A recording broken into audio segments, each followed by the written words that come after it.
ನಾಳೆ ಮಂತ್ರಿ ಮಾಡ್ತಾರ ಅಂತಂದ್ರೆ ಇವತ್ತಂತ ಆಡಿಯೋ ರಿಲೀಸ್ ಮಾಡ್ತಾರ ಸರ್. ಆಡಿಯೋ ರಿಲೀಸ್ ಆಗಿದ್ರೆ ಇಲೆಕ್ಷನ್ ಟೈಮ್ನಾಗ ಅವ್ರ ಉದ್ದೇಶ ಏನು? ನಮ್ಮ ಜಮೀರ್ ಅಹಮದ್ ಸಾಹೇಬ್ ಪಾಪ್ಯುಲಾರಿಟಿನ ಅವ್ರಿಗೆ ಸಹಿಸ್ಕೊಳಕ್ ಆಗತ್ತಿಲ್ಲ. ಜಮೀರ್ ಅಹಮದ್ ಸಾಹೇಬ್ರ ಪಾಪ್ಯುಲಾರಿಟಿ ನೋಡಿ ನಮ್ಮ ಪಕ್ಷದಲ್ಲೇ ಕೆಲವು ವಿರೋಧಿಗಳು ಈ ಷಡ್ಯಂತ್ರ ಮಾಡಿದಾರ.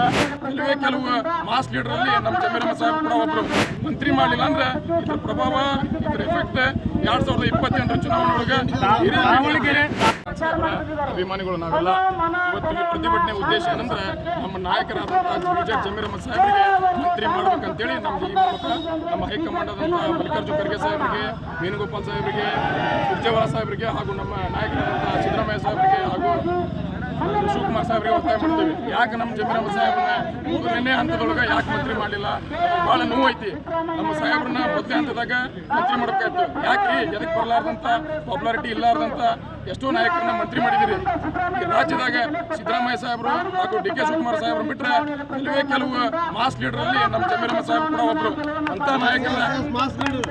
ಅಂತ ನಾಯಕರನ್ನ ಮಂತ್ರಿ ಮಾಡಲಿಲ್ಲ ಅಂದ್ರೆ ಅವ್ರಿಗೆ ನಷ್ಟ ಇಲ್ಲ, ವೈಯಕ್ತಿಕವಾಗಿ ನಮ್ಮ ಕಾಂಗ್ರೆಸ್ ಪಕ್ಷಕ್ಕೆ ನಷ್ಟ ಐತಿ. ನಮ್ಮ ಜಮೀರ್ ಅಹಮದ್ ಸಾಹೇಬ್ರು 2023ರಾಗ ನಮ್ಮ ಸಿದ್ದರಾಮಯ್ಯ ಸಾಹೇಬ್ ಜೊತೆಗೂಡಿ ಈ ರಾಜ್ಯ ಸುತ್ತಾಡಿ ನಮ್ಮ ಅಲ್ಪಸಂಖ್ಯಾತ ಹಿಂದುಳಿದ ಜಾತಿಗಳನ್ನೆಲ್ಲ ಒಂದು ಮಾಡಿ ನಮ್ಮ ತನು ಮನೆತನದಿಂದ ಈ ಪಾರ್ಟಿ ಅಧಿಕಾರಕ್ಕೆ ಬರಕ್ಕೆ ಶ್ರಮಿಸಿದ ಇಂಥ ನಾಯಕರನ್ನ ಕಡೆಗಣಿಸಿದ್ದು ನಮ್ಗೆ ತುಂಬಾ ನೋವಾಗಿತ್ತು. ನಾ ಮನವಿ ಮಾಡ್ತೇನೆ ಹೈಕಮಾಂಡ್ ನಾಯಕರಿಗೆ, ಬರೋ ಹಂತದಲ್ಲಿ ಅವ್ರನ್ನ ಮಂತ್ರಿ ಮಾಡಬೇಕು. ಮಂತ್ರಿ ಮಾಡಲಿಲ್ಲ ಅಂದ್ರೆ ಇದ್ರ ಪ್ರಭಾವ, ಇದ್ರ ಎಫೆಕ್ಟ್ 2028 ಚುನಾವಣೆ ಒಳಗೆ ದಾವಣಗೆರೆ ದಕ್ಷಿಣ ಚುನಾವಣೆಯಲ್ಲಿ ಇವರು ಆಡಿಯೋ ವೈರಲ್ ಆಯ್ತು. ಆ ಹಿನ್ನೆಲೆಯಲ್ಲೇ ಸಚಿವ ಸ್ಥಾನ ತಪ್ಪಿದೆ ಅಂತೇಳಿ ಚರ್ಚೆ ಆಗ್ತದೆ. ಆ ಆಡಿಯೋ ಬಗ್ಗೆ ಮಾತಾಡೋದ್ರೆ ಏನು ಹೇಳ್ತಾರೆ? ನೋಡಿ ಸರ್, ಆಡಿಯೋ ರಿಲೀಸ್ ಆಗಿದ್ರೆ ಇಲೆಕ್ಷನ್ ಟೈಮ್ನಾಗ ಯಾಕೆ ಬಿಡುಗಡೆ ಮಾಡಲಿಲ್ಲ? ಇಲೆಕ್ಷನ್ ಟೈಮ್ ಆದ್ಮೇಲೆ ಯಾಕೆ ಬಿಡುಗಡೆ ಮಾಡಲಿಲ್ಲ? ಅವ್ರ ಉದ್ದೇಶ ಏನು? ನಮ್ಮ ಜಮೀರ್ ಅಹಮದ್ ಸಾಹೇಬ್ ಪಾಪ್ಯುಲಾರಿಟಿನ ಅವ್ರಿಗೆ ಸಹಿಸ್ಕೊಳಕ್ ಆಗತ್ತಿಲ್ಲ. ಅದಕ್ಕೆ ಅವ್ರಿಗೆ ಮಂತ್ರಿ ಸ್ಥಾನ ತಪ್ಪಿಸ್ಬೇಕು. ನಾಳೆ ಮಂತ್ರಿ ಮಾಡ್ತಾರ ಅಂತಂದ್ರೆ ಇವತ್ತಂತ ಆಡಿಯೋ ರಿಲೀಸ್ ಮಾಡ್ತಾರ. ಇದೆಲ್ಲ ಪ್ರೀ ಪ್ಲಾನ್. ಇನ್ನೊಂದು, ಆ ಮಾಹಿತಿ ಆಡಿಯೋ ಲೀಕ್ ಮಾಡಿದ್ದು ಯಾರು? ಅದ್ರ ಉದ್ದೇಶ ಏನು? ಅದು ಇನ್ನೊಂದು ಖುಷಿಯಾಗಿ ತನಿಖೆ ಆಗಬೇಕು. ನಿಮ್ಮ ಪಕ್ಷದಲ್ಲಿ ಇದಾರೆ ಅಂತ ನೀವು ಹೇಳಿದ್ರಲ್ಲ ಅವಾಗ. ಅದೇ ನಮ್ಮ ನೋಡ್ರಿ, ಎಲ್ಲ ಪಕ್ಷದೊಳಗೂ ನಮ್ಮ ವಿರೋಧಿಗಳು ಇರ್ತಾರ, ನಮ್ಮ ಹಿತೈಷಿಗಳು ಇರ್ತಾರ. ನಮ್ಮ ಜಮೀರ್ ಅಹಮದ್ ಸಾಹೇಬ್ರ ಪಾಪ್ಯುಲಾರಿಟಿ ನೋಡಿ ನಮ್ಮ ಪಕ್ಷದಲ್ಲೇ ಕೆಲವು ವಿರೋಧಿಗಳು ಈ ಷಡ್ಯಂತ್ರ ಮಾಡಿದಾರ. ಅವ್ರು ಏನ್ ಷಡ್ಯಂತ್ರ ಮಾಡಿದ್ರು ಅವ್ರ ಜನಪ್ರಿಯತೆ ಹೆಚ್ಚಿಗೆ ಆಗೈತೆ ಹೊರತು ಕಮ್ಮಿ ಆಗಿಲ್ಲ.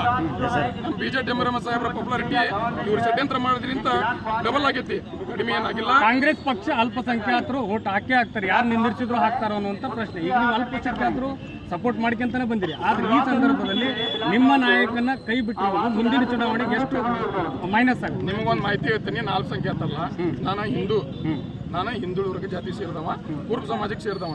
ಜಮೀರ್ ಅಹಮದ್ ಸಾಹೇಬ್ರು ಬರೀ ಅಲ್ಪಸಂಖ್ಯಾತರ ನಾಯಕರಲ್ಲ, ಎಲ್ಲಾ ಹಿಂದುಳಿದ ವರ್ಗ ಸಮಾಜಕ್ಕೆ ಸೇರಿದಂತ ನಾಯಕರು. ಇನ್ನೊಂದು, ಜಮೀರ್ ಅಹಮದ್ ಸಾಹೇಬ್ರು ಯಾವ್ದು ಸಹಾಯ ಮಾಡಿದ್ರೆ ಜಾತಿ ನೋಡಿ ಸಹಾಯ ಮಾಡಿದ್ರು. ಉದಾಹರಣೆಗೆ ನಿಮ್ಗೆ ಹೇಳಿದೆ, ನಮ್ಮ ಕಾಂಗ್ರೆಸ್ ಕಾರ್ಯಕರ್ತ ಗುಂಡೇಟಿಗೆ ಬ್ಯಾನರ್ ಗಲಾಟೆ ಒಳಗೆ ಬಳ್ಳಾರಿ ಒಳಗೆ ಬಲಿಯಾದ. ಸ್ವಂತ 25 ಲಕ್ಷ ರೂಪಾಯಿದಾಗ ಸಹಾಯ ಮಾಡಿದಂತ ವ್ಯಕ್ತಿ ಯಾರಾದ್ರೂ ಅಂದ್ರೆ ನಮ್ಮ ಬಿಜೆಪಿ ಜಮೀರ್ ಅಹಮದ್ ಸಾಹೇಬ್ರು. ಇದ್ರ ಮೇಲೆ ತಿಳ್ಕೊಬೇಕು, ಅವ್ರು ಯಾವುದೇ ಜಾತಿಗೆ ಸೀಮಿತ ಆದಂತ ವ್ಯಕ್ತಿ ಅಲ್ಲ, ಎಲ್ಲ ಸರ್ವ ಧರ್ಮದ ಸರ್ವ ಜಾತಿಗೆ ಸೇರಿರ್ತಕ್ಕಂಥ ವ್ಯಕ್ತಿ ನಮ್ಮ ಬಿಜೆಪಿ ಜಮೀರ್ ಅಹಮದ್ ಖಾನ್ ಸಾಹೇಬ್ರು. ನಮ್ಮ ಹೆಸರು ಅಣ್ಣಪ್ಪ ನಡಟ್ಟಿ ಅಂತೇಳಿ, ಕಾಂಗ್ರೆಸ್ ಯುವ ಮುಖಂಡ ಹಾಗೂ ಬಿಜೆಪಿ ಜಮೀರ್ ಅಹಮದ್ ಖಾನ್ ಸಾಹೇಬ್ರ ಅಭಿಮಾನಿ.